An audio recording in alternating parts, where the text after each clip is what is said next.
Hola, soy Almitra y hoy vamos a hablar sobre las características del lenguaje. El lenguaje es algo que, a menos que seas lingüista, no te pones a pensar sobre él, simplemente lo utilizas. Sin embargo, es más allá de algo que simplemente utilizamos. El lenguaje efectivamente es un sistema de signos arbitrarios que se usan para expresar emociones, ideas, pensamientos, estados. La función principal del lenguaje es la comunicación. Sin embargo, hay funciones cognitivas inherentes al lenguaje y esas funciones están ligadas estructuralmente a la construcción del pensamiento.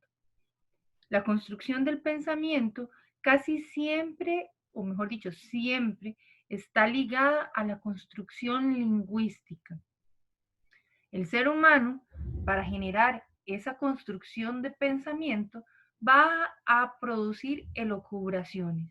Esas elucubraciones son conversaciones con uno mismo en donde la persona empieza a pensar y a pensarse, a crear y a recrear, a representar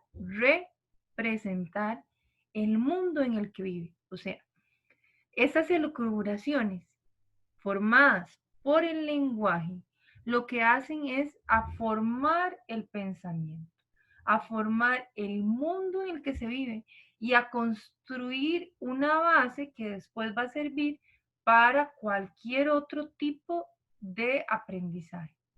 Esa base cognitiva, a la que vamos a llamar andamiaje lingüístico, ese andamiaje lingüístico del individuo se va incrementando poco a poco en la medida en la que el individuo va teniendo mayores interacciones sociales. Las interacciones empiezan con el hogar, pero se van ampliando en la medida que el círculo de socialización de ese individuo se amplía. El lenguaje se aprende en y para la sociedad.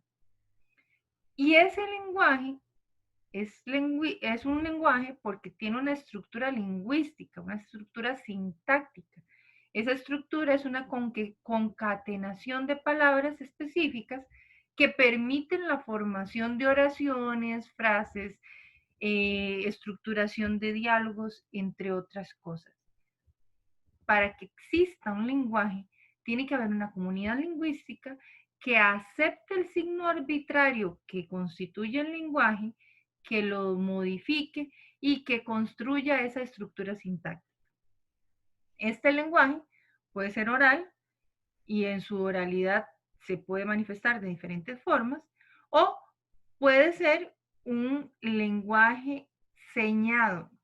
El lenguaje señado sería el que nosotros hablamos como el lenguaje de señas. Y en el caso de Costa Rica sería el LESCO, la lengua de señas costarricense. Pero en el caso de Estados Unidos es el ASL, el American Sign Language.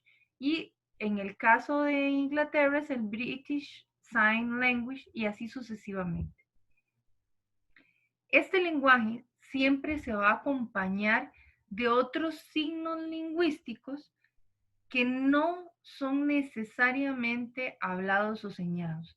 Y estos signos casi siempre están manifestados con el cuerpo, ya sea a través de la gesticulación corporal o la posición del cuerpo. En medio de eso vamos a encontrar dos cosas muy interesantes. La primera es el dialecto. El dialecto es una variante del signo lingüístico que va a ser también arbitraria, que va a tener un contenido semántico específico relacionado con un territorio sociocultural específico. Y este dialecto casi siempre ha sido modificado por una comunidad lingüística a partir de un lenguaje, digamos, macrolingüístico. Vamos a ponerlos en términos más sencillos. El dialecto, por ejemplo, se ve representado en los cambios que se dan en un país a otro. Por ejemplo, tenemos Iberoamérica, que toda Iberoamérica, desde México hasta España, habla español, Sin embargo, hay variantes dialectales del español que van a estar relacionadas con cada uno de estos territorios o variantes dialectales que inclusive están relacionadas en un mismo país. O sea, que un país puede tener varias variantes dialectales. El otro término interesante es el sociolecto. El sociolecto lo que presenta es una variante a partir de un grupo social específico. Ese grupo sociocultural específico que muestra esa variante eh, casi siempre va a estar determinado por una acción, un oficio o alguna situación específica que lo modifica o lo determina. Entonces, los sociolectos no solamente tienen una carga semántica per se, sino que además esa carga semántica va a estar acompañada de un oficio o de una realización de una actividad muy específica propia de un grupo social, dentro de una macro sociedad. El lenguaje es una caja de sorpresas maravillosa, no está, no es estático, el lenguaje es vivo, se transforma dependiendo de la sociedad y dependiendo de los requerimientos sociales.